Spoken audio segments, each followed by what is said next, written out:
주의 말씀은 내 발의 등이요 내 길의 빛이니이다. 하나님을 예배하는 예배의 자로 저희들을 세워주셔서 감사합니다. 부족한 심령들 성령께서 붙들어 주시고 영과 진리로 예배하도록 이 시간을 주장하여 주옵소서. 하나님께 영광을 돌려오며 존귀하신 예수 그리스도의 이름으로 기도하옵나이다. 아멘. 찬송가 370장입니다.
이남영 집사님 기도하시겠습니다.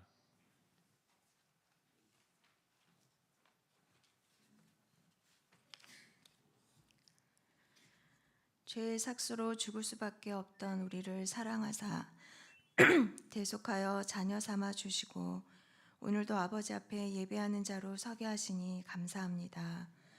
육신의 소욕을 이기지 못하여 연약한 모습으로 살았던 순간들을 용서하여 주시고 오직 은혜로 다시금 말씀 따라 성령 따라 사는 길을 걸어가게 하옵소서. 10월의 행사들이 순적하게 이루어지기를 소원하며 주님께 의탁합니다. 중국 단기 선교의 여정에 건강과 안전을 지켜주시고 선교지를 탐방하며 밟는 땅에 주님의 나라가 확장되게 하옵소서. 주님의 마음 닮아 영원히 주께 돌아오는 일에 열심을 갖기 원합니다. 마음을 모아 준비할 때에 예배하신 영혼을 만나게 하시고 겨자씨 천국잔치를 통해 초청받은 영혼들이 주의 전에서 주님을 예배하며 교회에 잘 심겨지게 하옵소서. 임직을 통해 새롭게 세워진 일꾼들이 지혜롭고 성령이 충만하여 교회가 더욱 든든히 서게 하옵소서. 인생의 중요한 시험을 앞두고 공부하고 있는 수험생들에게 건강과 지혜를 주사 끝까지 힘있게 완주할 수 있도록 붙들어 주시며 앞길을 선하게 인도하여 주옵소서.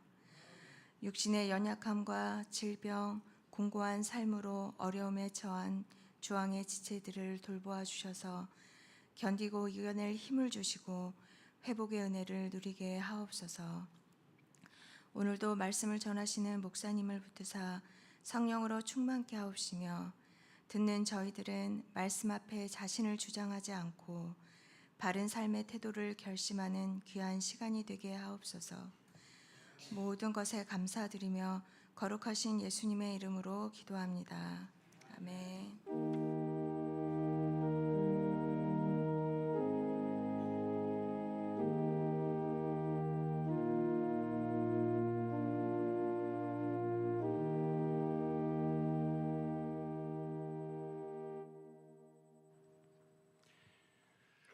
오늘 말씀은 요엘서 3장이 되겠습니다.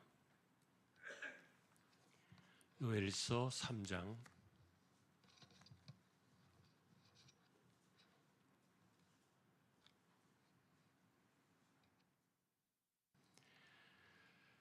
교독하겠습니다. 보라 그날 곧 내 그때에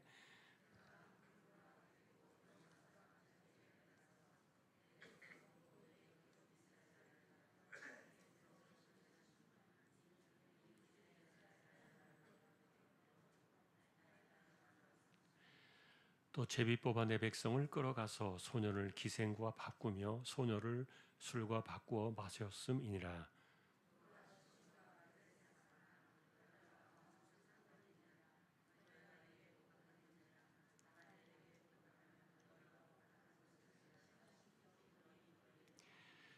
곧 너희가 내 은과 금을 빼앗고 나의 진귀한 보물을 너희 신전으로 가져갔으며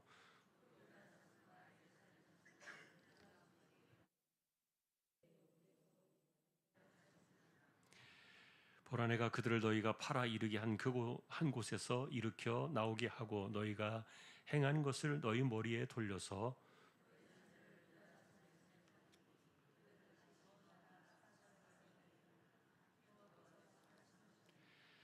너희는 모든 민족에게 이렇게 널리 선포할지어다. 너희는 전쟁을 준비하고 용사를 격려하고 병사로도 가까이 나와서 올라오게 할지어다.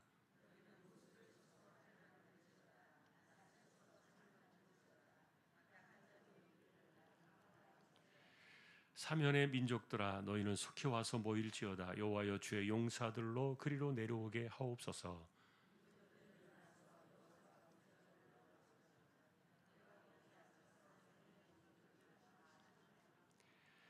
너희는 낫을 쓰라. 곡식이 익었도다. 와서 밟을지어다. 포도주 틀이 가득히 차고 포도주 독이 넘치니 그들의 악이 크미로다.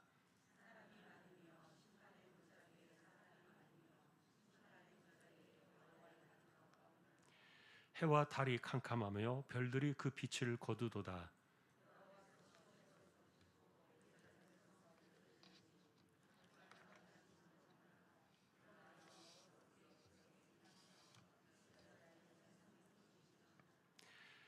그런즉 너희가 나는데 성산 시온에 사는 너희 하나님 여호와인 줄 알 것이라. 예루살렘이 거룩하리니 다시는 이방 사람이 그 가운데로 통행하지 못하리로다.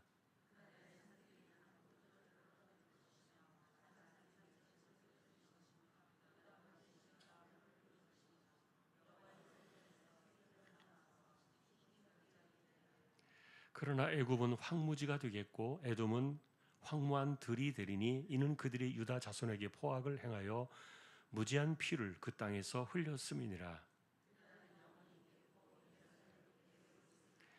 같이 보겠습니다. 내가 전에는 그들의 피 흘림 당한 것을 갚아주지 아니하였거니와 이제는 갚아주리니 이는 여호와께서 시온에 거하심이니라. 아멘. 예, 교회 소식입니다.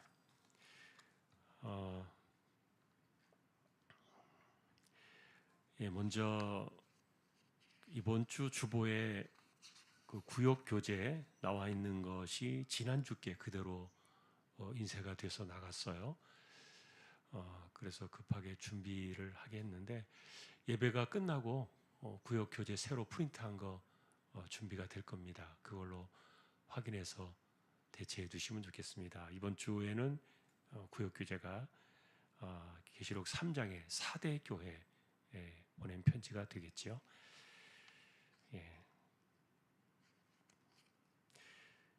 그리고 지금 장례가 또 있어서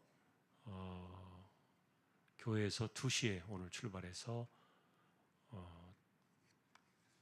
이효순 집사님 친정에 부친 입관 예배 하도록 그렇게 또 가겠습니다. 위로의 교제가 또 함께 할 수 있기를 소망합니다.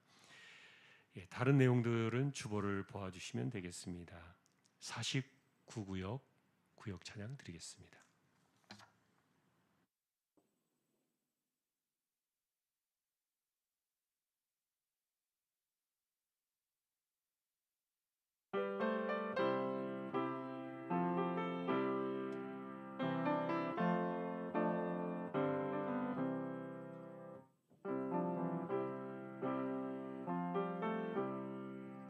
성령과 피로써 거듭나니 이 세상에서 내 영혼이 하늘의 영광 누리노라. 이것이 나의 간증이요 이것이 나의 찬송일세. 나 사는 동안 끊임없이 구주를 찬송하리로다. 온전히 주께 맡긴 내 영 사랑의 음성을 듣는 중에 천사들 왕래하는 영광 하늘의 영광 누리로다. 이것이 나의 간증이요 이것이 나의 찬송일세. 나 사는 동안 끊임없이 구주를 찬송하리로다.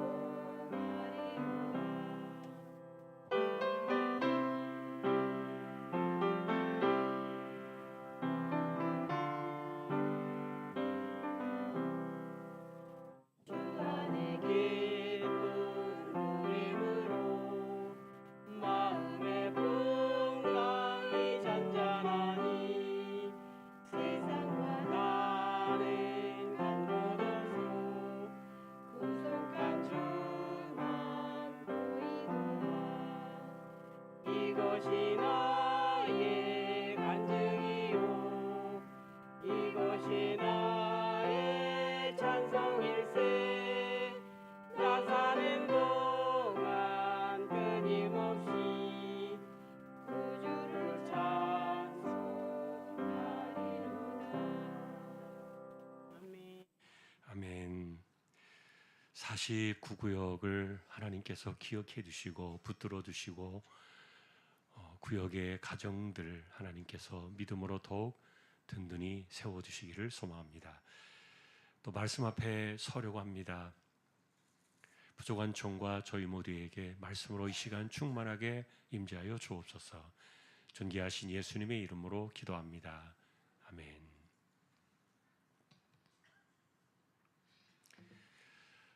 요엘 선지서의 이 성경은 메뚜기 때라는 그 이전과 이후에도 경험하지 못했던 그런 특별한 재앙 사건을 다루고 있죠.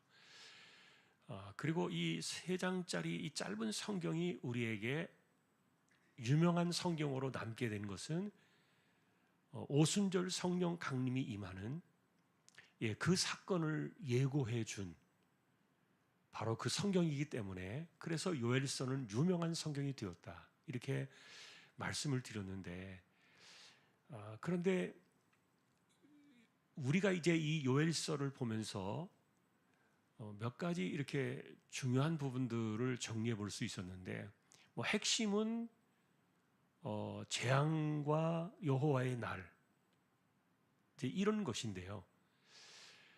그런데 이 재앙을 어떻게 보면 되느냐? 그 보는 방식을 우리에게 가르쳐준 성경이 요엘서다 이렇게 말씀을 드렸죠. 그 당시에 재앙이 메뚜기 떼로부터 덮쳐왔는데 풀 한 폭이 나무 잎사귀 하나 남지 않고 다 먹었습니다. 심지어는 껍질까지 뜯어 먹어가지고 그냥 맨살이 드러나고 나무들이 말라 죽는 이런 그 순식간에 일어난 엄청난 재앙이었는데 그런데 이런 것에 대해서 요엘 선지자는 하나의 우리에게 마치 그 매뉴얼 같은 그런 방식을 가르쳐 주었지요. 이 땅에 살면서 재앙이 찾아오거든 이것은 하나님께서 내게 무엇을 말씀하려고 하시는가 그것을 듣게 하는 소리다. 그렇게 가르쳐 주었어요. 그래서 왜 갑자기 내 인생에 이런 일들이 일어나는가? 그리고 우리의 삶에 왜 갑자기 이런 일들이 닥쳐오는가? 우리가 예기치 못했던, 우리가 원치 않았던, 생각하지 못했던 그런 일들이 찾아올 때 그것을 그냥 우연히 또 예를 들면 뭐 재수가 없다든지 아니면 때를 잘못 만났다든지 이런 식으로 받아 넘길 것이 아니라 이 모든 것의 주권자이신 하나님께서 지금 당신에게 뭔가를 말하고 싶어 하신다. 그러니 들어라. 이것을 이제 알려주는 사건이 재앙이었다는 거죠. 그래서 요엘 선지자는 우리에게 이 땅을 살아가는 재앙의 일들이 찾아올 때 그것을 우리가 어떻게 어떤 눈으로 어떤 태도로 이 재앙을 바라보아야 될 것인가를 그 매뉴얼을 주었다는 거예요. 하나님의 음성을 들어라. 그것을 이제 조금 더 우리가 다른 말로 말하면은 우리 개인으로 말하면은 믿는 사람들의 입장에서는 회개라는 단어로 요약할 수 있을 거예요. 회개. 굉장히 중요한 그 행실이죠. 기독교인을 기독교인답게 만들어 나가는 것은 회개라는 중요한 그런 주제라고 생각이 되어지는데 그런데 회개하는 사람들에게 하나님께서 우리가 이제 이 2장의 사건을 통해서 보여준 것이 무엇이었습니까? 굉장히 빠르게 회복시켜 주었다는 거예요. 그 재앙 사건을 하나님께서 가져오셨는데 마치 하나도 남김없이 쓰레기까지 깨끗하게 청소하듯이 완벽하게 그것을 이루어내시는데 너무도 빠르게 신속하고 아주 분명하게 하나님께서 그 재앙 속에서 들려오는 하나님의 음성을 듣고 회개의 마음으로 하나님께로 돌이켜 나아가는 사람들을 바라볼 때 이걸 그렇게 복구시켜 주었다는 거예요. 자, 그래서 회개는 굉장히 중요한 사건들인데 그런데 한편으로 이런 그 회개의 사건과 하나님의 회복 사건에 대한 그 영원한 답은 뭐냐? 성령이 오시는 것이다.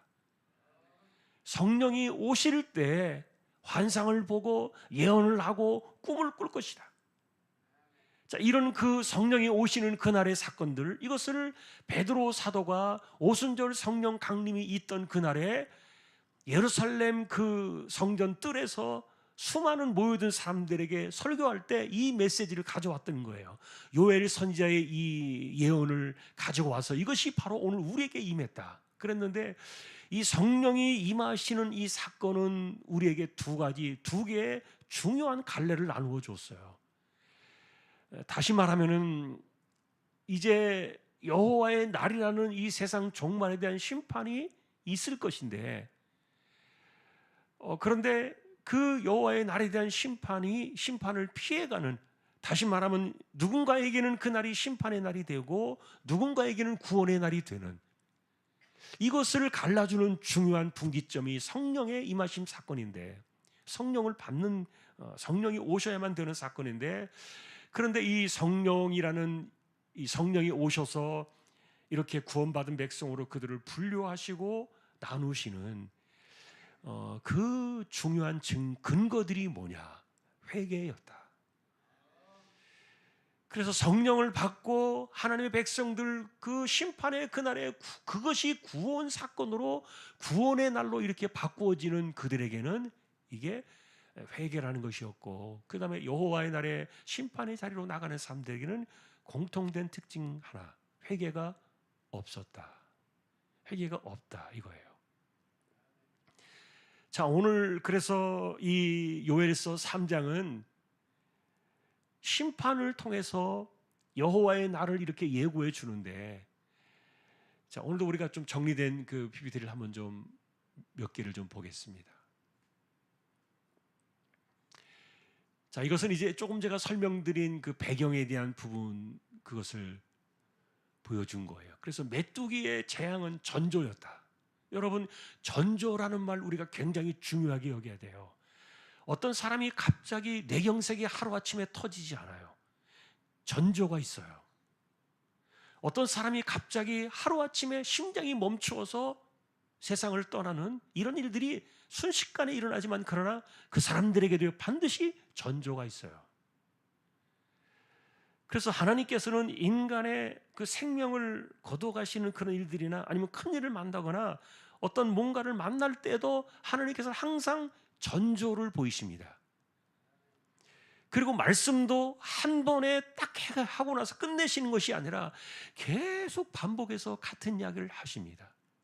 왜냐하면 인간들이 귀뚱으로 들으니까, 말을 잘 듣지 않으니까, 그리고 새겨 듣지 않고 듣기를 좋아하지 않기 때문에, 그래서 하나님은 한 번 이야기하시고 끝내시는 것이 아니라 계속 반복하십니다. 이게 하나님의 방식이었어요. 그런데 이 메뚜기 재앙 사건을 통해서 요엘이 우리에게 말해주고 있는 것은 이게 전조라는 거죠. 그래서 하나님의 음성을 듣고 회개하라 그러면은 도리어 이런 그 재앙이 찾아올 때 누군가에게는 구원의 날이 되어지고, 회개하지 않는 자들에게는 그 날이 심판의 날로 더 크게 다가올 것이다. 자, 그런데 이것을 갈라주는 그 핵심이 성령이라 그랬고요. 그래서 만민에게 온전한 회복의 날로 찾아오는 성령의 부어주심을 예언했고, 이것이 이제 오순절날 예수님이 부활 승천하시고 50일째 되는 부활로부터 50일째 되는 그날에 오셨던 바로 이 오순절 성령 강림의 사건이었죠. 그런데 똑같은 이야기가 나옵니다. 이 오순절날 성령이 부어진 그날에 또 하나의 심판의 그 피와 불과 연기 기둥으로 상징되어지는 심판의 날이 동시에 이 성령 강림의 사건과 같이 붙어 있어요. 여러분이 요엘서를 보셔도 그렇고 사도행전 2장에 베드로가 설교할 때 그 내용을 보시면 이 두 개가 같이 붙어 있는 것을 알게 될 겁니다. 그래서 이 메뚜기 재앙은 뭐냐? 전조다. 세상에서 우리가 살아갈 때 내게 왜 이런 일들이 생기는가? 이때 우리가 하나님의 음성을 듣지 않고 회개하지 않고 정신 차리지 않으면 이제 진짜 더 큰 심판을 만날 것이다. 돌이킬 수 없는 더 큰 심판 가운데 떨어지게 된다라는 것들을 말해주고 있는 거예요. 자, 이것이 이제 요엘서의 중심적인 메시지였습니다. 자, 그래서 3장은 여호와의 날로 상징되어지는 그날에 만국이 심판을 받는 그날의 사건을 여호사밧 골짜기라는 그 가칭의 그 들판으로 이렇게 만들어서 하는데, 사실 여호사밧 골짜기는 없어요. 그런데 이런 그 여호사밧 골짜기라는 이 표현이 계시록에 가서는 어떻게 나왔는가 하면은 무깃도라는 그런 땅으로 나옵니다. 소위 말하는 아마겟돈이라는 그 땅도 사실은 이스라엘 땅에 존재하는 땅은 아니에요. 그런데 여기서도 지금 요엘은 그 비슷한 그 땅을 여호사밧 골짜기 이렇게 표현하는데, 이 여호사밧 골짜기는 하나님을 대적하려는 모든 백성들이 다 모일 수 있는 그런 집합 장소를 이야기해요. 자, 그러니까 지금 요엘은 지금 수백 년을 지나가지고, 그것도 지금 우리가 사는 2000년까지 지나가지고 3000년 가까이 다가오는 이 긴 세대를 바라보면서 종말의 때를 바라보는데, 그런데 그 마지막 때를 바라보고 우리가 그 마지막 때를 이해하는 중요한 이유는 뭐냐? 중요한 것은 뭐냐? 세상에서 들려오는 하나님의 음성을 듣느냐 안 듣느냐. 그래서 우리의 삶에 찾아오는 이 재앙들을 하나님의 전조로 듣느냐 안 듣느냐. 이게 마지막을 결정짓는 거예요. 자, 그래서 이렇게 여호사밧 골짜기에서 심판을 받기 위해서 그들이 모여들게 되는데, 그들이 왜 모여드느냐 보니까 하나님의 백성들을 흩어뜨렸다. 세상 나라 가운데 흩어버리고 땅을 다 나누었다는 말은 땅을 뺏어갔다는 것이죠. 재산을 몰수하고 사람들을 흩어버리고, 그 다음에 두 번째 보니까 노예로 팔아버렸다. 하나님 백성들을 인간 이하의 삶으로 이렇게 팔아버린 이런 사건들, 이런 것들을 하나님께서 심판하시겠다는 거고요. 그 다음에 세 번째는 성전 약탈, 은금을 빼앗고 유다 자손들을 헬라족에 팔아버렸다 이렇게 말하는데, 실제로 성전에 있는 것들이 다 훔쳐가 버렸어요. 뭐 훔쳐간 것은 아니고 강탈해 간 것이죠. 예배를 드리기 위해서 준비되었던 그런 그 예배당의 모든 것들을 다 강탈해 가지고 가져가 버리고, 이거 하나님께서 힘이 없어서 그 당시에 그들을 내버려 두신 것이 아니었던 거죠. 이것은 하나님의 백성들을 경고하고 깨우치고 그들에게 징계를 하기 위해서 그냥 보고 계셨던 것이지, 하나님이 안 보셨거나 못 보시거나 무능력해서 계셨던 것이 아니었거든요. 그런데 이런 것들을 하나님께 다 끄집어내가지고 목록들을 가져오면서 이제 내가 정리하겠다 이렇게 하시는 거예요. 이게 마지막 날에 일어나게 될 그 종말의 심판을 여호와의 날로 선포하는 겁니다. 자, 그래서 이제 이렇게 보면은 보복의 공의가 나오는데요. 지금 실제로 이 세상이, 그러니까 하나님의 백성들을 대적한 그들을 가리켜 말하기를 이스라엘을 대적한 것인데, 그런데 하나님께 대적한 것으로 동일하게 받아들입니다. 예를 들면은 여러분, 우리가 다메섹에서 예수님을 만날 때 바울이라는 사람이 교회를 핍박하고 도망간 성도들을 붙잡아다가 옥에 가두리고 쫓아갔잖아요. 그 먼 길을 쫓아갈 때, 그때 다메섹에서 바울을 만나두신 예수님께서 뭐라고 그러셨는가 하면, 네가 왜 나를 핍박하느냐 이렇게 말했거든요.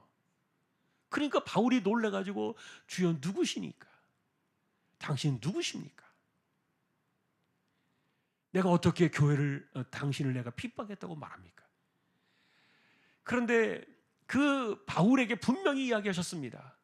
교회를 핍박한 것이 바로 그리스도를 핍박한 것이고, 성도들을 대적한 것이 하나님을 대적한 것이라는 이 분명한 이 사건을 예수님도 바울에게 가르쳐줬는데, 요엘서에 그게 나와요.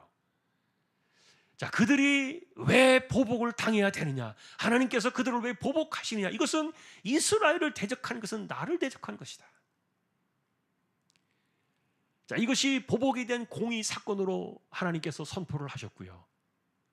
이것은 그래서 이 요엘서 성경은 이스라엘 백성들이 들어야 될 성경입니다만, 그러나 글로 기록되어 있을 때 이것은 만국에 선포되어지는 거예요.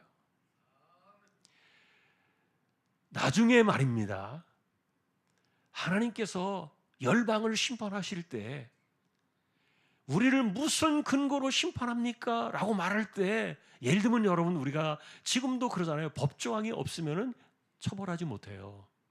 여러분 그거 아시죠? 그래서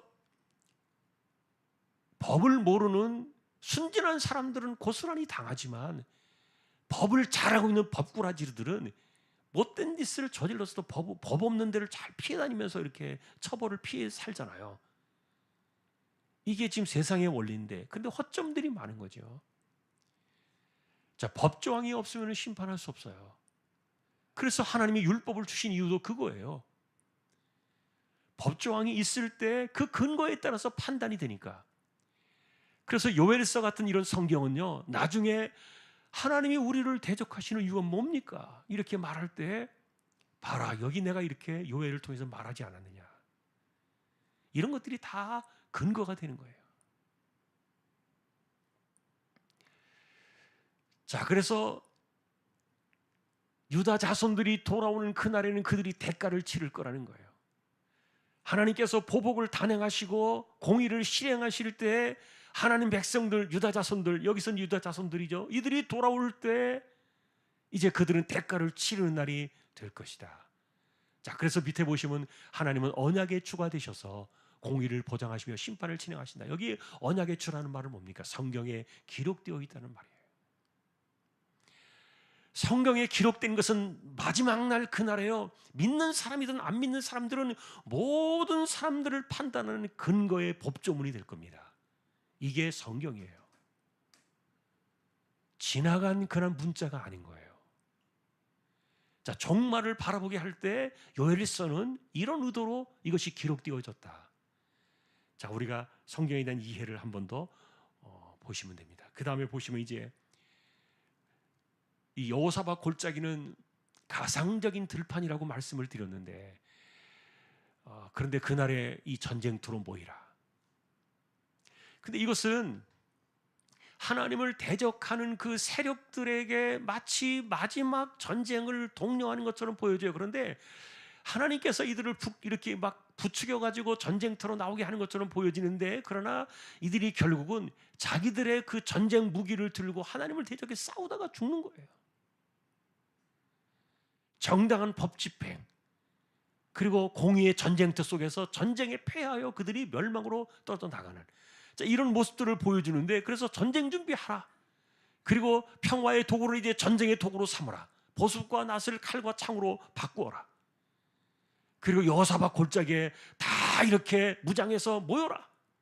그런데 이날은 하나님을 대적하려고 지금 모이는 건데, 그런데 이날은 도리어 하나님의 공의가 집행되어지는 마지막 심판의 무대가 될 것이다. 이게 고스란히 계시록에서 보면은 아마겟돈 전쟁의 모습으로 나와요. 무기또의 그 골짜기에서 이루어지는 이런 전쟁 사건들, 마지막 종말 사건들. 그래서 계시록도 그렇고 요엘서도 그렇고 마지막 여호와의 심판이 이루어지는 그 종말의 그날에는요, 최후의 전쟁이 일어나는 거예요. 최후의 전쟁. 하나님을 대적하는 최후의 전쟁이 일어나는데, 그런데 도리어 그 전쟁은 공의가 집행되기 위해서 한 번에 한 곳에 모아놓고 그들을 이렇게 단번에 공의로 심판하시는 그 무대가 그날이 될 것이다. 자, 비슷하게 같이 이렇게 이야기를 하고 있죠. 자, 이런 것들은 왜 그렇다 그랬습니까? 계속해서 강조해 주시는 말씀드리고 나중에 근거가 되고요. 중요한 것은 어쨌든 요엘서는 우리에게 전조를 보라는 거예요. 전조. 자, 그 다음에 이 심판은 뭐냐? 포도주 틀 같은 심판이다. 그들의 죄와 악이 가득 차고 넘쳐가지고 마치 포도주 틀이 넘치는 것처럼 이 악이 무르익었을 그때 하나님이 치시는 거죠.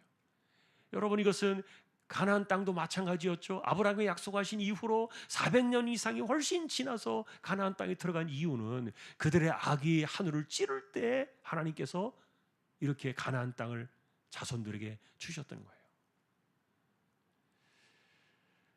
그 다음에 그날에 이 공의가 이루어지는 그날에는 여호와의 군대가, 하나님 내리신 명령을 따라서 여호와의 군대가 그들을 칠 것이다.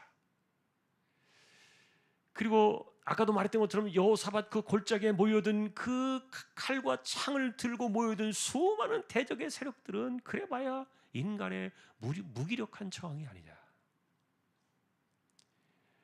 자, 이런 이야기들을 이제 마지막 날을 말해 주었습니다. 자, 그 대신에 이제 아까도 말했던 것처럼 이런 그 심판의 그날에는 하나님의 백성들에게는 구원을 받는 복의 날이 되는 거예요. 그래서 여호와의 날에는 두 얼굴이 있다. 열방들에게는 해와 달이 캄캄해지는 날이고 별들이 빛을 거두는 날인데, 그런데 여호와의 백성들에게는 도리어 안전하고 피난처가 되시는 그날이다. 그리고 더 중요한 것은 이제 하나님이 임재하신 그 예루살렘이 거룩한 땅이 되어서 이방이 전혀 통행할 수 없는, 이게 계시록의 마지막 새 하늘과 새 땅에 도래할 때 뭐 거기 보면 나오잖아요. 악한 자들, 악행을 일삼는 자들, 거짓을 일삼는 사람들, 회개하지 않은 사람들, 이런 사람들이 들어올 수 없는, 다닐 수 없는 이런 그 마지막 종말의 새날의 그 모습들을 말해주고 있는데, 어쨌든 여호와의 날이 찾아오면 누군가에게는 심판의 날이 두려운 무서움의 날이 되는 반면에 누군가에게는 가장 안전하고 가장 행복한, 가장 영광이 함께하는 그 날이 되는 거죠. 자, 그래서 여호와는 그의 백성의 피난처가 되시며 이스라엘 자손의 산성이 되신다. 영원한 산성이시다. 자, 그 다음에 또 시온의 풍요로운 축복을 이야기합니다. 그렇게 하나님께서 회복하시는 그날에는 산들이 단 포도주를 낼 것이고 성전에서 흐르는 샘이 시딤 골짜기까지 내려갈 것이다. 사실 이 시딤 골짜기라는 것도, 시딤은 여러분 아카시아 나무인데, 이 아카시아 나무가 자라는 그 시딤 골짜기는 아주 척박한 물이 내려가지 않는 아주 마른 땅을 이야기하는데, 근데 거기까지 샘이 흘러갈 것이다. 그리고 애국과 에돔을, 하나님을 대적하는 이들은 황폐해질 것이다. 자, 그러니까 이렇게 하나님을 대적하던 그들이 황폐해지는 모습을 보면서 마음속에 하나님 백성들의 상처가 치유가 된다는 거예요.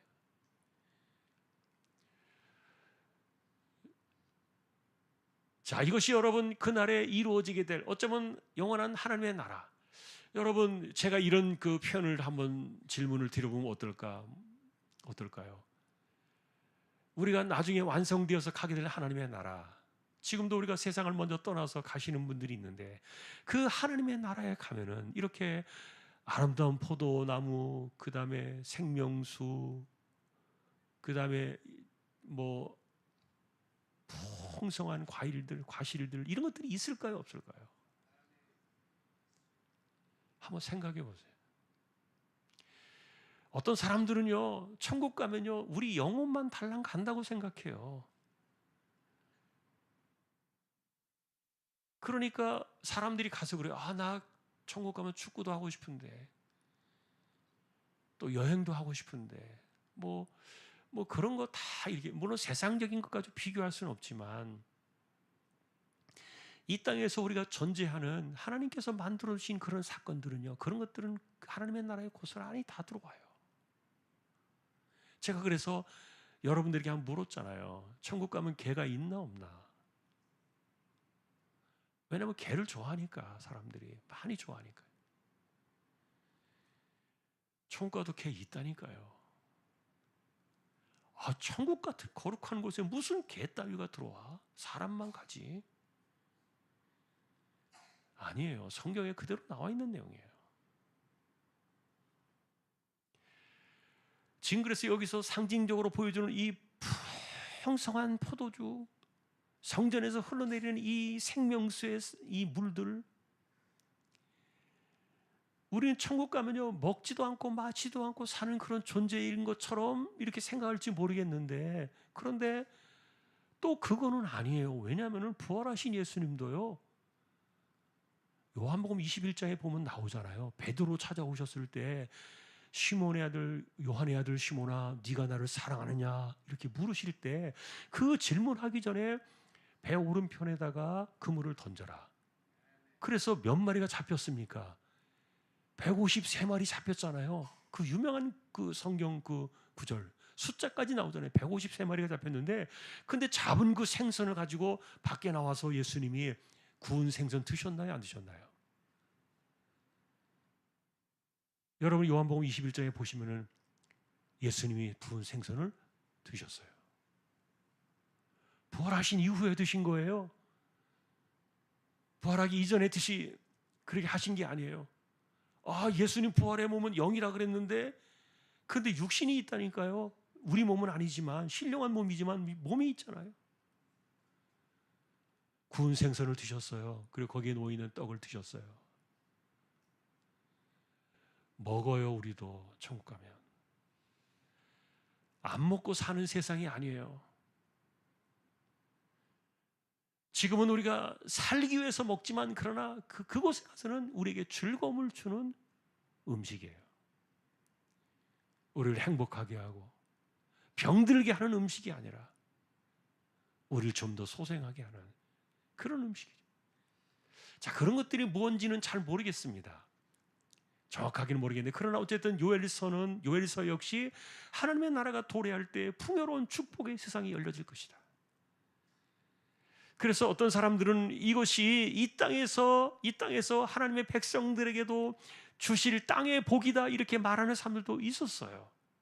그런데 이스라엘의 역사를 쭉 돌이켜 볼 때 이 땅에서 저 풍요로운 축복의 약속이 이루어진 것은 거의 보지를 못했어요. 저거는 그래서 거의 마지막 날을 향해서 가고 있구나.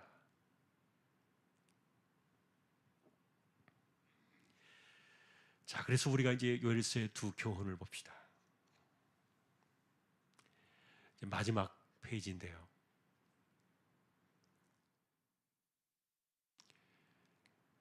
재앙에 대해서 우리가 이 요엘서가 말해주는 이 매뉴얼을 기억해야 돼요. 이거는 반드시 전조다. 하나님께서 뭔가를 지금 우리에게 원하시기 때문에 이걸 허용하시는 건데, 여기에서 하나님의 뜻이 뭔가, 하나님의 음성이 무엇인가를 구하지 않고, 다시 말하면 회개하지 않고 이 재앙을 아무렇지 않은 것처럼 그냥 지나쳐 버리면 더 큰 것을 만날 것이다. 이런 전조로 여기라는 영적인 해답에 대한 방식을 요엘서는 우리에게 남겨주었고요. 또 하나는 여호와께로 돌아오면 회복의 시간은 반드시 일어난다는 거예요. 자, 우리는 이것이 돌아가는 사건을 회개라고 말씀을 드렸어요. 그리고 이것을 가능하게 하시는 사건이 성령이다. 성령이 오셔서 우리를 회개라는 이 진정한 여호와께로 돌아감의 사건을 우리에게 주신다는 거죠. 그러니 성령이 없이 회개하는 사람들은 진정한 회개가 아니에요. 성령이 우리에게 일으켜 주시는 이 진정한 회개의 사건만이 여호와께로 돌아가는. 그래서 오순절 성령 강림 이후에 진정한 이런 그 여호와께로 돌아오는 언약 관계의 회복 사건이 일어나는 거였어요. 자, 반대로 이제 이렇게 말합니다. 자, 잠깐 동안이었지만 반짝 일어난 그 사건이었지만, 아까도 말씀드렸던 것처럼 2장에서 이 메뚜기 재앙 때를 하나님 앞에 회개하고 돌아오니까 우리가 그 보았잖아요. 전부 다 성전에 모여가지고 옷을 찢고 마음을 찢고 하나님께 회개로 돌아오니까 하나님께서 순식간에 이 재앙을 돌려주셨다 그랬잖아요. 무지하게 빠른 속도로 막 복구가 된 거예요. 놀라울 정도로. 이런 것들이 다 마지막 날에 오게 될 그 사건들에 대한 은혜의 전조라는 거예요. 그래서 지금 일어나고 있는 사건들을 바라보면서 하나님께 돌아오는 사람들, 그래서 그들의 삶 속에서도 지금 여전히 하나님은 현재를 일으키시는 회복의 축복을 주시는데, 이거는 소위 말하는 그림자죠. 우리가 맛보는 이런 것들은 영원한 것이 아니지만, 우리의 회복의 축복은 영원한 것이 아니지만, 그러나 이것은 영원히 다가오게 될 약속의 그날을 바라보게 되는 은혜의 전조다. 자, 재앙도 심판에 대한 전조요, 회개하고 돌아올 때 찾아오는 그 축복도 은혜에 대한 전조다. 자, 이것을 우리에게 남겨준 이것이 요엘서의 두 교훈이었어요. 지금도 우리는 이 성경을 봅니다. 성경은 그때 끝난 것이 아니고 마지막 날 하나님께서 들고 오실 그 성경의 근거예요. 요엘서 성경을 들고 오실 거예요. 자, 그런 의도로 우리가 성경을 보아야 한다는 겁니다. 참된 회복의 역사, 그리스도인들의 삶의 진정한 신앙의 갈림길은 회개였다. 한 번 더 우리가 이것을 기억할 수 있기를 주님의 이름으로 축원합니다. 357장입니다.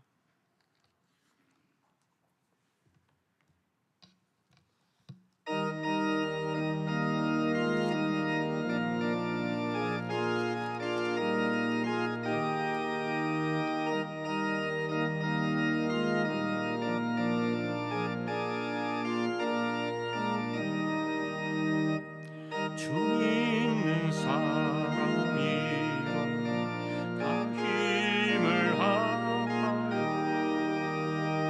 이 세상 모든 말이 닥쳐서 멸하세.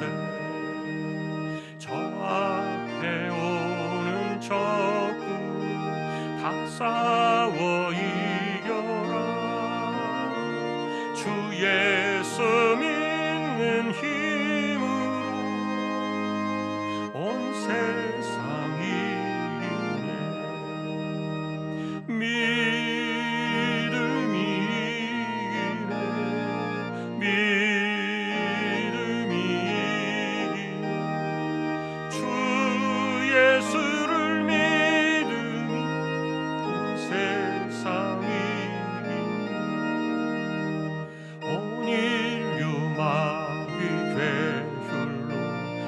죄에 빠지니 진리로 띠를 띠고서 늘 기도드리세 참 믿고 의지하면서 겁없이 나아갈 때 주 예수 믿는 힘으로 온 세상이 있네. 믿음이 이기네. 믿음이 이기네. 주 예수를 믿음이 온 세상이 끝까지 이긴 자에게 흰 옷을 입히고 또 영생복을 주시 참 기쁜 일일세. 이 어두운 세상 지나서 저 천성 강도로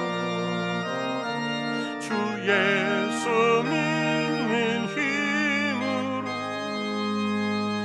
온 세상이 이네. 믿음이 이기네. 믿음이 이기네. 주 예수를 믿음이 온 세상이 이기네. 오늘 우리가 기도하실 때 이 땅에 일어나는 내 삶이 일어나는 모든 것들을 그 전조 속에서 하나님의 음성을 들을 수 있는 영적인 마음을 주십시오. 회개의 마음을 주십시오. 함께 우리 기도하고요. 그리고 10월 달에 있게 될 해외 단기 선교, 그 다음에 노회, 임직식, 교제천국 운동 잔치 이런 것들을 위해서 우리 함께 기도해 주시고요.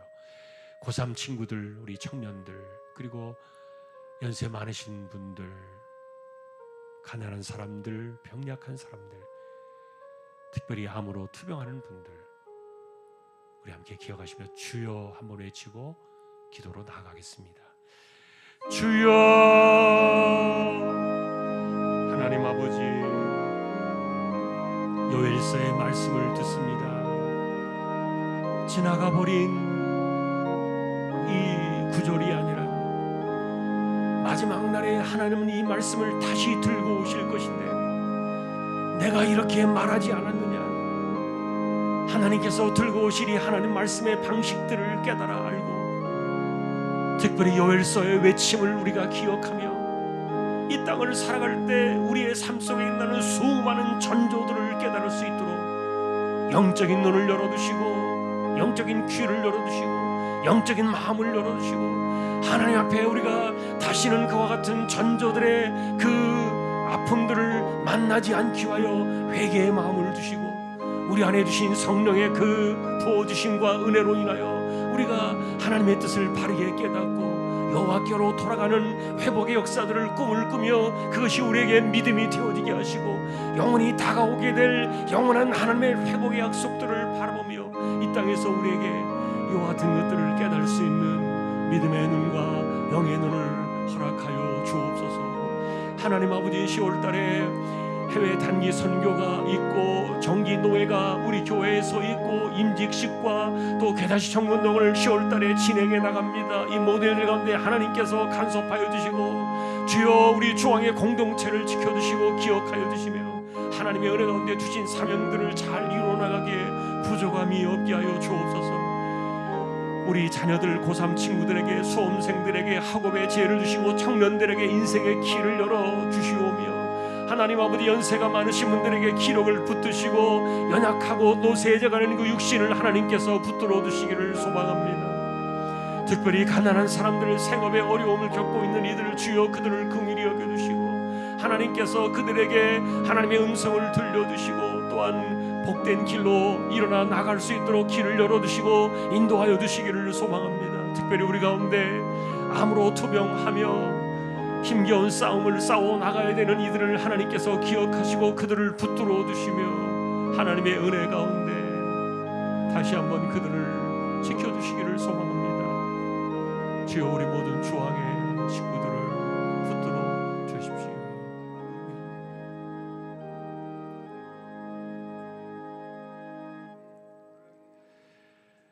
영원한 생명과 그리고 약속의 축복을 가지고 다시 오실 우리 주님 예수 그리스도의 은혜와 하나님 아버지의 사랑과 성령님의 감화, 감동, 위로, 인도, 교통, 충만하심이 이 땅의 삶 속에서 하나님이 말씀하시려는 그 전조의 소리를 들으며 참된 회복과 그리고 영원한 그날을 바라보며 믿음으로 살아가기를 원하는 우리 모든 심령들, 조항의 가족들 위해 이제로부터 영원까지 함께 있을지어다. 아멘.